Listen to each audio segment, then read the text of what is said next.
اعوذ باللہ من الشیطان الرجیم بسم اللہ الرحمن الرحیم۔ اس وقت آپ کو سورہ الانبیاء کی آیت نمبر 81 نظر آ رہی ہے۔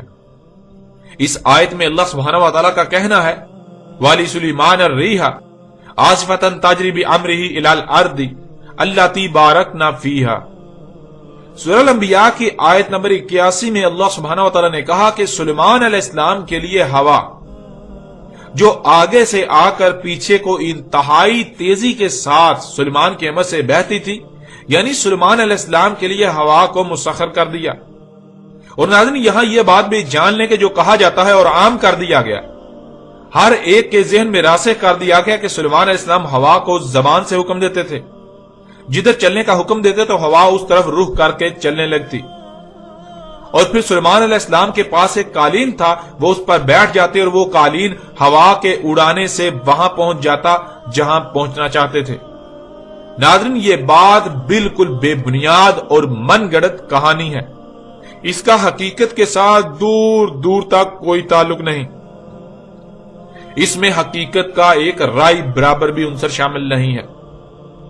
ہوا کا مسخر کرنے کا مطلب ہرگز یہ نہیں ہے کہ سلیمان علیہ السلام زبان سے ہوا کو جدھر جی چاہے کہتے کہ اے ہوا چل پڑ تو ہوا چل پڑتی، بلکہ اللہ سبحانہ و تعالیٰ نے بالکل واضح کر دیا کہ سلیمان علیہ السلام کو علم دیا گیا تھا، پھر اس علم کے ذریعے سلیمان علیہ السلام کو اسباب بھی دیے گئے تھے، جیسا کہ آپ ان آیات میں دیکھ سکتے ہیں۔ اس وقت آپ کو سکرین پر سورہ نمل کی آیت نمبر 15 نظر آ رہی ہے۔ وَلَقَدْ آتَيْنَا دَاؤُدَ وَسُلَيْمَانَ عِلْمًا، اور تحقیق کے دیا تھا ہم نے داؤد اور سلیمان کو علم۔ اب ناظرین ذرا غور کریں کون سا علم دیا تھا؟ اللہ سبحانہ و تعالیٰ نے سلیمان علیہ السلام کو کون سا علم دیا تھا، اور پھر وہ علم دینے کا مقصد کیا تھا؟ جب آپ غور کریں تو ہر بات کھل کر سمجھ آ جائے گی۔ اسی علم کو استعمال کرتے ہوئے سلیمان علیہ السلام نے ہر شے سے اسباب حاصل کیے تھے، اور اسی کا سورہ نمل کی اگلی ہی آیت نمبر 16 میں ذکر موجود ہے۔ اس وقت سورہ نمل کی آیت نمبر 16 آپ کو سکرین پر نظر آ رہی ہے۔ وَوَارِثَ سُلَيْمَانُ دَاؤُدَ وَقَالَ يَا أَيُّهَا النَّاسُ عُلِمْنَا مَنطِقَ الطَّيْرِ وَأَوْتَيْنَا مِنْ كُلِّ شَيْءٍ۔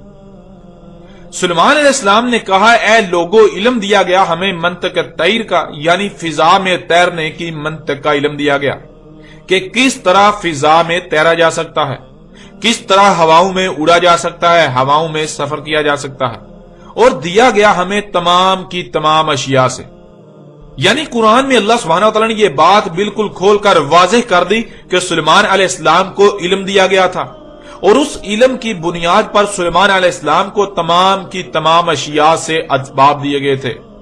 ان اسباب میں سے سبب کے ذریعے سلیمان علیہ السلام ہواؤں میں فضاؤں میں انتہائی تیز رفتاری سے سفر کرتے تھے، اور ان سفروں کا ذکر بھی اللہ سبحانہ و تعالیٰ نے قرآن میں کر دیا، جیسا کہ آپ اس آیت میں دیکھ رہے ہیں، سورہ سبا کی آیت نمبر 12۔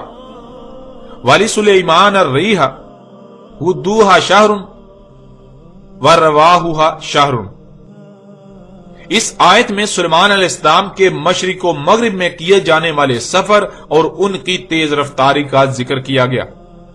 سلیمان علیہ السلام کو جو علم دیا گیا تھا، اس علم کے ذریعے سلیمان کو اسباب دیے گئے، ان اسباب کے ذریعے سلیمان علیہ السلام کے امر سے ہوا انتہائی تیز رفتاری سے بہتی تھی، انتہائی تیز پریشر کے ساتھ بہتی تھی، جس سے سلیمان کا امر یعنی کام ہوتا تھا۔ اور سلیمان کا کام کیا تھا اس کی وضاحت بھی اللہ سبحانہ تعالیٰ نے دوسرے مقام پر کر دی، جس کا پیچھے ذکر کیا جا چکا کہ سلیمان کا مقصد تھا زمین کی اصلاح کرنا۔ سلیمان علیہ السلام کو تمام کی تمام اشیاء سے اسباب دیے گئے، تو ظاہر ہے ہواؤں میں سفر کرنے کے بھی اسباب دیے گئے۔ ان اسباب کے ذریعے سلیمان علیہ السلام کے لیے ہوا کو مسخر کر دیا گیا تھا، بالکل ایسے ہی جیسے آج انسانوں نے ہوا کو مسخر کر لیا ہے ہیلی کاپٹروں، جہازوں اور جیٹ انجنوں وغیرہ جیسے اسباب کے ذریعے۔ آپ اپنی آنکھوں سے دیکھتے ہیں کہ یہ اسباب آگے سے ہوا کو لے کر پیچھے کو انتہائی تیز رفتاری کے ساتھ نکالتے ہیں، یوں ہوا ان کے امر سے بہتی ہے اور ان کا امر یعنی کام انجام پاتا ہے، یہ آگے کو انتہائی تیز رفتاری کے ساتھ سفر کرتے ہیں۔ یوں نہ صرف آپ پر یہ بات بالکل واضح ہو گئی کہ سلیمان علیہ السلام جو ہواؤں میں سفر کرتے تھے تو وہ ایسا نہیں تھا جو آج تک پھیلا دیا گیا، جو کہانیاں گڑھ کر پھیلا دی گئیں، بلکہ حقیقت یہ ہے کہ سلیمان کو علم دیا گیا اور اسی علم سے سلیمان کو اسباب دیے گئے، ان اسباب کے ذریعے سلیمان ہواؤں میں سفر کرتے تھے، اور وہ سفر بے مقصد اور فضول نہیں ہوتے تھے، بلکہ وہ سفر زمین میں اصلاح کی غرض سے ہوتے تھے، زمین میں فساد کو روکنے کی غرض سے ہوتے تھے۔ ناظرین، اب آپ خود غور کریں کہ سورہ الکہف میں کہا گیا کہ مغرب و مشرق کے ہوائی سفر ذوالقرنین علیہ السلام نے کیے، یعنی اس شخص نے جسے زمین کے دونوں قرن حاصل تھے، جس کو زمین کے مغرب و مشرق تک کا اقتدار و اختیار دیا گیا تھا۔ اور دوسرے مقام پر اسی بات کو ایک دوسرے پہلو سے واضح کرتے ہوئے کہا جا رہا ہے کہ وہ شخصیت سلیمان علیہ السلام تھے۔ سفر کے ذرائع سلیمان علیہ السلام کو دیے گئے۔ سلیمان نے ان فضا میں اڑنے والے اسباب کے ذریعے اتنے لمبے سفر کیے اور انتہائی تیز رفتاری سے سفر کیے۔ اب فیصلہ آپ خود کریں کہ ذوالقرنین کون تھا۔ ذوالقرنین یعنی وہ شخصیت جسے زمین کے دونوں قرن حاصل تھے، دونوں قرن یعنی جسے زمین کے مغرب و مشرق تک کی حکومت و اقتدار و اختیار حاصل تھا۔ کیا وہ سلیمان بن داؤد کے علاوہ کوئی دوسرا ہو سکتا ہے؟ نہیں، بالکل نہیں۔ اللہ سبحانہ و تعالیٰ نے قرآن میں بالکل کھول کر واضح کر دیا کہ ذوالقرنین سلیمان علیہ السلام تھے، نہ کہ کوئی اسکندر اعظم یا سائرس ایرانی نامی مشرک، جنہیں آج تک ذوالقرنین بنا کر پیش کیا جاتا رہا۔ یوں اس پہلو سے بھی آپ نے جان لیا کہ اللہ سبحانہ و تعالیٰ نے قرآن میں کس قدر واضح الفاظ میں ذوالقرنین کا ذکر کیا ہے۔ یہ واضح کر دیا ہے کہ ذوالقرنین کون تھے۔ ذوالقرنین سلیمان علیہ السلام تھے، اور ان ملاؤں کی حقیقت بھی آپ پر بالکل کھل کر واضح ہو گئی کہ جو آج تک یہ کہتے رہے کہ قرآن میں ذوالقرنین کا ذکر تو آیا ہے، لیکن قرآن یہ رہنمائی نہیں کرتا کہ ذوالقرنین کون تھا، قرآن اس کا نام بتانے سے قاصر ہے۔ ان لوگوں کی حقیقت بھی بالکل کھل کر آپ پر واضح ہو گئی کہ یہ لوگ آج تک قرآن پر اور اللہ سبحانہ و تعالیٰ پر کتنے عظیم جھوٹ باندھتے رہے، قرآن اور اللہ پر افطرا کرتے رہے۔ یہ اپنی خواہشات کو دین کا نام دے کر قرآن پر اور اللہ پر بہتانات تراشتے رہے۔ ان لوگوں کی حقیقت بھی ہر لحاظ سے آپ کے سامنے ہے۔ ناظرین، بڑھتے ہیں آگے اور قرآن ہی سے مزید مختلف پہلوؤں سے کھول کر آپ پر واضح کرتے ہیں کہ ذوالقرنین سلیمان علیہ السلام تھے، نہ کہ کوئی دوسری شخصیت۔ السلام علیکم۔ یہ ایک چھوٹی سی کلپ جو ہم نے نبا 7 ٹی وی کی ڈاکومنٹری سے لی ہے، جس ڈاکومنٹری میں قیامت کے تمام موضوعات پر علم و حکمت سے بات کی گئی ہے۔